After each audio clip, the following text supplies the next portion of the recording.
கடகராசியில் பிறந்தவங்களுக்கு சனி பகவானுடைய வக்ர பயிற்சி காலகட்டத்தில் ஏற்படக்கூடிய மாற்றங்களை பற்றி தானுங்க ஆதாரபூர்வமாக இந்த பதிவில் நம்ம பார்க்க போகிறோம்.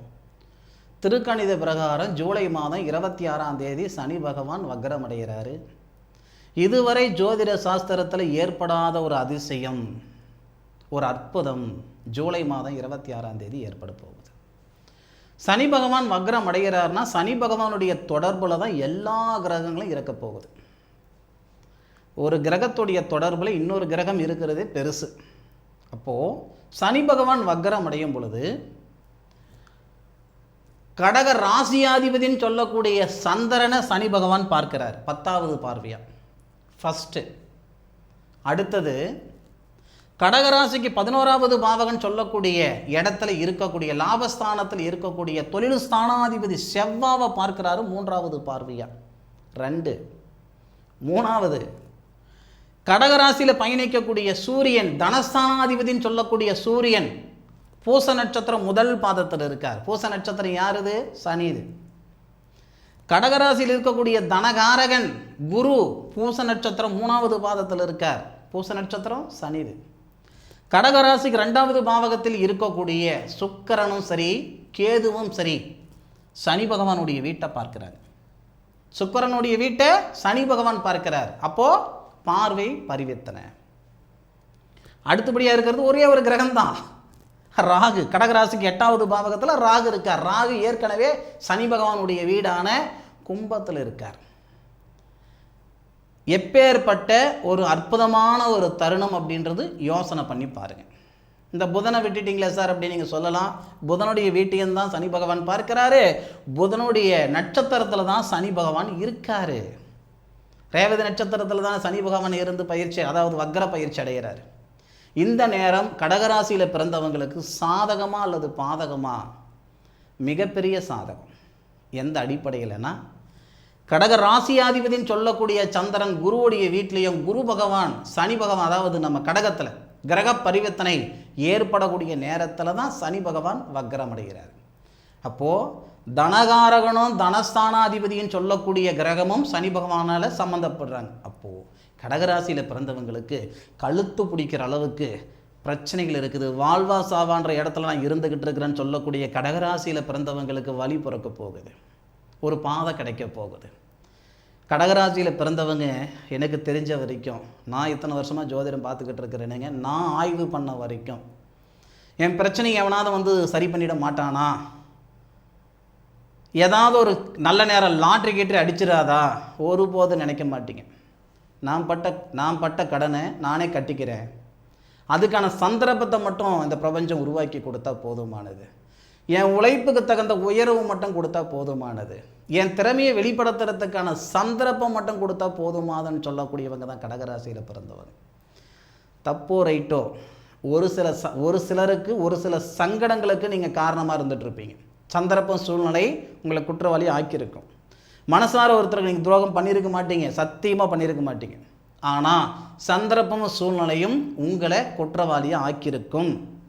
இந்த நேரம் ஜூலை மாதம் 26ஆம் தேதி வரக்கூடிய கிரக அமைப்புகள் யாருக்கு நீங்கள் சங்கடம் செய்கிற மாதிரி ஒரு சூழ்நிலை உருவாச்சோ அவங்களுக்கு நல்லது செய்கிறதுக்கான வாய்ப்புகள் கொடுத்துரும். நான் மீண்டும் சொல்கிறேன், உங்களை நான் கெட்டவங்கன்னு நான் சொல்லலை. சந்தர்ப்பமும் சூழ்நிலையிலும் உங்களை கெட்டவங்களும் ஆக்கியிருக்கோம். அந்த செய்யாத தப்புக்கு தண்டனை நான் அனுபவிச்சு விட்டேனுங்க, தப்போ ரைட்டோ அடுத்தவங்களுடைய சங்கடத்துக்கு நான் காரணம் ஆகிட்டு இருந்துங்க அப்படின்ற மன அழுத்தத்தில் இருக்கக்கூடிய கடகராசியில் பிறந்தவங்களுக்கு கடவுள் கொடுத்த நேரம் இந்த நேரம். சரியா? நம்மளுடைய கர்மாவை சரிப்படுத்திக்கிறதுக்கு உண்டான நேரத்தை இந்த பிரபஞ்சம் கொடுக்க போகுது, பயன்படுத்திக்கோங்க. இன்னொரு விஷயம் இருக்குதுங்க. சனி பகவான் எந்த நேரத்தில் வக்ரம் அடைகிறார் அப்படின்னா ஜூலை மாதம் 26, 2-6 கூட்டினீங்கன்னா 8ஆம் நம்பர் வரும் சனி பகவானுடைய நம்பர். எத்தனை நாள் வக்ரத்தில் இருப்பார்? 4 நாள், 4 மாதம் 4 நாள் கூட்டினீங்கன்னா 8, அங்கேயும் 8 வருது. அப்போ சனி பகவானுடைய ஆதிக்கம்தான் ஜூலை மாதம் 26ஆம் தேதி மிகப்பெரிய மாற்றமாக இருக்கும். சரியா? அப்போ நமக்கு கடகராசியில் பிறந்தவங்களுக்கு இது மிகப்பெரிய ஒரு வாய்ப்பு. தனஸ்தானாதிபதினு சொல்லக்கூடிய சூரியனும் தனகாரகன் சொல்லக்கூடிய குருவும் உங்கள் ராசியில் இருக்க, உங்கள் ராசியில் இருக்கக்கூடிய தனகாரகனுக்கு தனஸ்தானாதிபதி சனி பகவான் சாரம் கொடுத்து சனி பகவான் லாபஸ்தானத்தில் இருக்கக்கூடிய தொழில் ஸ்தானாதிபதியை பார்க்கிறார். தொழில் நல்ல விதமாக இருக்கும். நீங்கள் ஒருத்தர் மேலே வந்தீங்கன்னு வச்சுக்கோங்களேன், உங்களை சார்ந்தவங்க எல்லாரையும் மேலே தூக்கிக்குவீங்க. கடகராசியில் பிறந்தவங்க இப்படி இருந்து தான் பழக்கம், கொடுக்கக்கூடிய இடத்துல இருந்து தான் பழக்கம். ஏதோ ஒரு கிரகம் 4 வருஷமாக பைத்தியம் பிடிக்கிற மனநிலையில் நிறைய பேர் இருப்பீங்க. என்னடா வாழ்க்கை, இருக்கலாமா இருக்க வேணாமன்ற மனநிலையில் இருக்கக்கூடிய கடகராசியில் பிறந்தவங்க நெசத்துக்கு சொல்கிறேன், நிறைய பேர் இருப்பீங்க. உங்களுக்கு இந்த பிரபஞ்சம் கொடுக்கக்கூடிய ஒரு வாய்ப்பு இது. இந்த வாய்ப்பை நீங்கள் பயன்படுத்திக்கிட்டீங்கன்னா உங்கள் வாழ்வாதாரம் பிரமாதமாக இருக்கும். ஐயா, எதையும் நீங்கள் பார்க்காதவர் கிடையாது, பண்ணாதவர் கிடையாது, சம்பாதிக்காதவர் கிடையாது, சாதிக்காதவங்க இல்லை. பார்த்த இடத்துல காசு பணமாக இருந்தது, நினச்ச நேரத்தில் ஒரு செயல் செய்துக்கிட்டு இருந்தேன், ஒரு வண்டிக்கு 3 வண்டி 4 வண்டி வச்சுட்டு இருந்தனுங்க அப்படின்னு சொல்லக்கூடியவங்கெல்லாம் கடகராசியில் நிறைய பேர் இருக்கிறீங்க.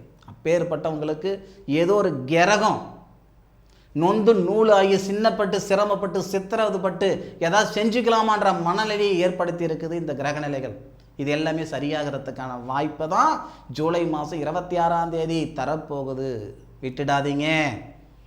இந்த நேரத்தில் நீங்கள் செய்யக்கூடிய செயல் தான் உங்களையும் காப்பாற்றும், உங்களுடைய சங்கதிகளை காப்பாற்றும். பார்த்துக்கிடுங்க, சரியா?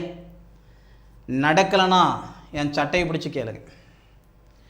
உங்கள் ராசிக்கு 2வது பாவகத்துக்கு அதிபதி பலமாக இருக்குது. 3வது பாவகத்தை சனி பகவான் பார்க்கிறாரு, லாபஸ்தானத்தை பார்க்குற மாதிரி. லாபஸ்தானத்தை பார்க்கறதுனால தொழில் ஸ்தானாதிபதியே இருக்கார் இல்லையா, தொழில் ஸ்தானாதிபதினு சொல்லக்கூடிய இடத்த பார்க்கிறாரு. இந்த தொழில் ஸ்தானாதிபதி தனஸ்தானத்தை பார்க்கிறார். எப்பேற்பட்ட நேரம்னு பாருங்கள்.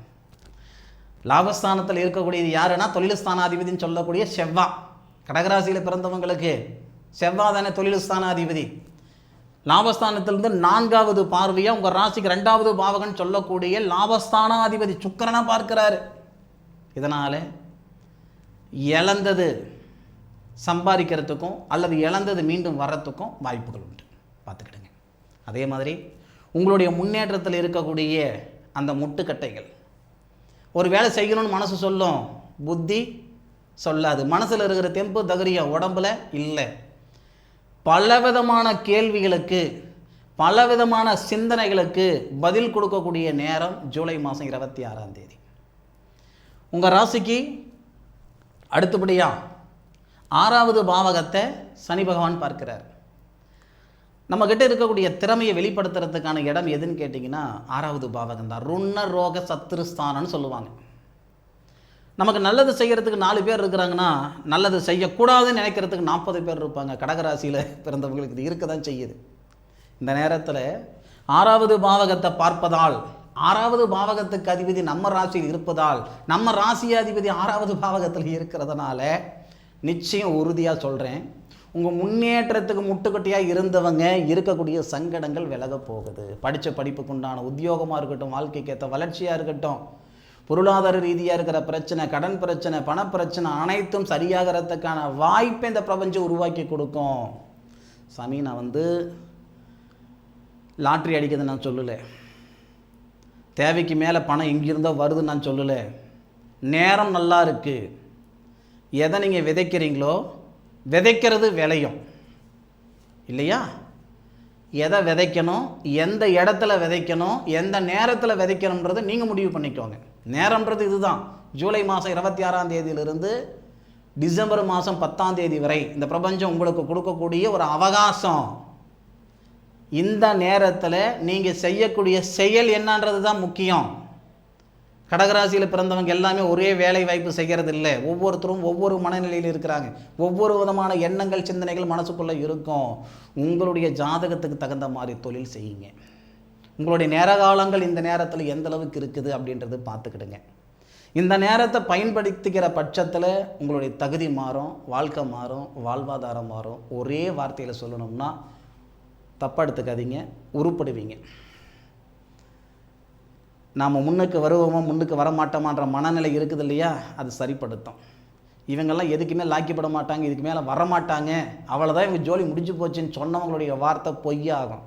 அவங்க முன்னாடி தகரியமாக தெம்பாக பிரமாதமாக வாழ்ந்து காட்டக்கூடிய வாய்ப்பை இந்த பிரபஞ்சம் ஏற்படுத்தி கொடுக்க போகுது இந்த நேரத்தில். இது வேணுமா வேணாமன்றது நீங்கள் முடிவு பண்ணிக்கோங்க.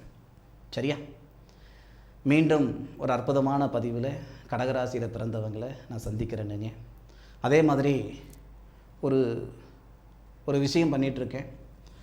1% கூட வியாபார நோக்கமாக இந்த வேலை நான் செய்யலை. சரியா? கடவுள் புண்ணியத்தில் ஜோதிடம் பார்க்குறதுக்கு 4 காசு பணம் வருது, அது எனக்கு போதுமானது.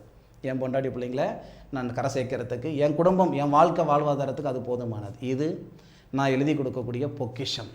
இது இதுக்கு முன்னுக்கு நான் ஜாதகம் எழுதி கொடுத்துட்ருந்தேன். எப்படி எழுதி கொடுத்துட்ருந்தேன்னா, வாழ்நாள் முழுவதும் வரக்கூடிய பலன்களை துல்லியமாக ஒரு நோட்டு போட்டு எழுதி கொடுத்துட்ருந்தேன்.